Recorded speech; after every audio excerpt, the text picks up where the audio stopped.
I'll take a page out of the book of Bishop Robert Barron and preach a little bit on St. Joseph on this Feast of the Holy Family. Don't often get to speak to him about him, especially on Easter or on Sundays. And so there's very little known about Joseph from the scriptures, but what is written about him is very profound and rich. We're going to begin to reflect on it. St. Jose Maria Escriva, he's the founder of the Opus Dei. He said that Joseph is the greatest male saint of all time. And he wasn't a bishop, wasn't an apostle, wasn't a martyr. He wasn't a great orator. He wasn't a monk or priest. He was a father, husband, carpenter, hard worker. And he and Mary were poor. There's a little detail in the gospel today that implies that they're poor, because when a couple brought their son to be dedicated in the temple, they could offer, if they could afford it, offer a lamb and a turtle dove or a small pigeon or young pigeon. But the gospel says they came and they offered either 2 turtle doves or 2 young pigeons, which is an indication that they were poor. So they were faithful Jews, but poor. They're part of the Anoim, that's what they called them. I know that, at least in my experience as a priest, and at least in this culture, that particularly for men, poverty is, it's not just financial stress, it's also social stress. That they can tend to feel insecure because of poverty. But St. Joseph was poor. You can still be poor. There's nothing wrong with being poor. You can be poor and still be a saint. Joseph never speaks or writes. Written about, like I said, just a little bit, but he never speaks or writes. I kind of like that about him, because I don't like to speak. I'm not a talker. And in fact, I used to think, because I didn't talk much, I used to think growing up that there was something wrong with me. Maybe it's because I had 13 brothers and sisters older than me, and they always talked, and I never got a chance to. But anyway, think of all the great talkers in the scriptures. Moses and Abraham, you heard about today, and the prophets, David and Ezekiel, Jeremiah, Isaiah, St. Paul in the New Testament, all the great orators and writers of our Catholic tradition. But Joseph never said anything. But he does listen, and he gets about the mission of God. Von Balthasar, who's a 20th century theologian, he said, saints are those who disappear into the mission of the church. They don't look for recognition, and people like St. Joseph, they disappear into the mission of the church. Matthew's gospel also tells us that Joseph was a righteous man, which means he was a man of the law, as was Mary, a woman of the law. He was a man of the law, and you know the story about the Annunciation, when Joseph finds that he's not the father of Jesus. He decided to quietly divorce her. So he's not just a man of the law, he's also a merciful man. he decides not to expose her to shame. And the second thing is, the full force of the law would be death by stoning. So he is a man of the law, but he's not legalistic. You can be, if you're one-sided on the law, can be legalistic according to God's law or the teachings of the church and kind of bully with them and kind of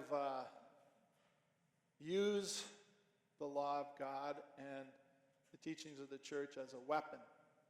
That's one-sided on that end. And the other extreme is to just disregard the law, or that be indifferent to it and say, well, you're okay and I'm okay and no big deal. That's the other extreme. But Joseph is right in the middle.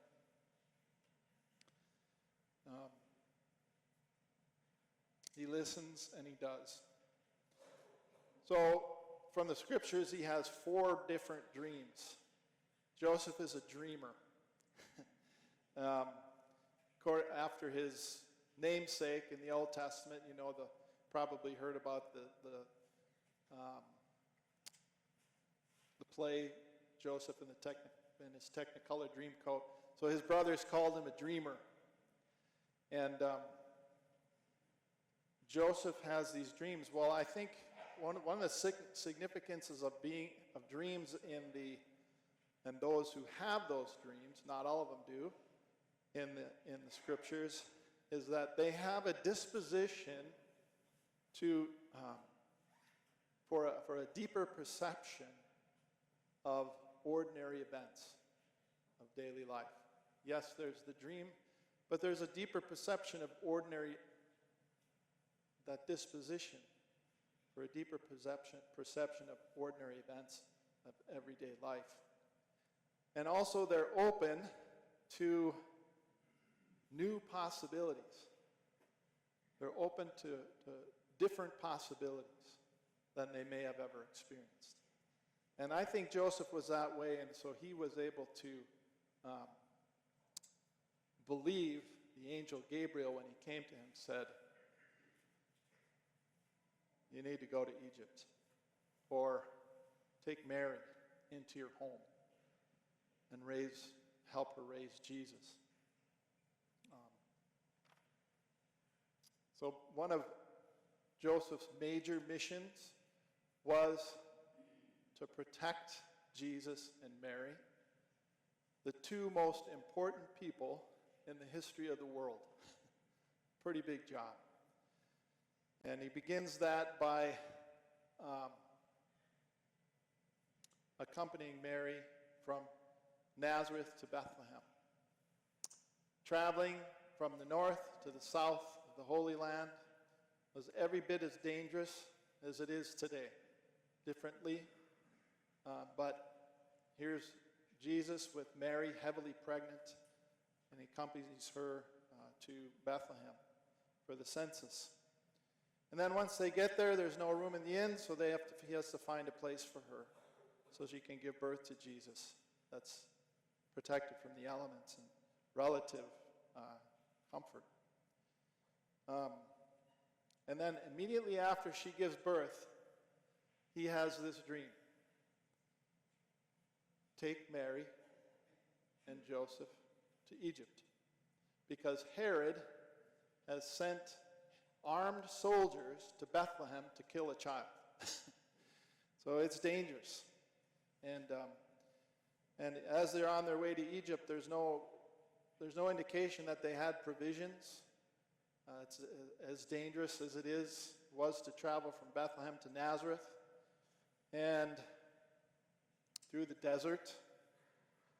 And once they get there, there's nothing said about a family or friends to greet them and take them in and help them with provisions there. And then Joseph has this dream after Herod dies to go back to Israel. Once he gets there, he bypasses. In the dream, he says, go to Nazareth because Archelaus Herod's successor, is also a dangerous man. So he takes Mary and Jesus to Nazareth. So he's a protector. If Joseph's character and his mission resonates with you, go to Joseph. He is even now still an intercessor for fatherhood, for being a husband, for being a protector, for work. As I said, he is a hard worker, and the mission of protector of Mary and the body of Christ while he was on this earth. But he's the patron of the universal mystical body of Christ, the church. One of his titles is the terror of demons. I want that guy on my side. That is, he's not just a physical protector, but protector from principalities and powers of the spiritual world. So in this feast of Holy Family, let's focus on Joseph, Saint Joseph, the greatest male saint to ever live.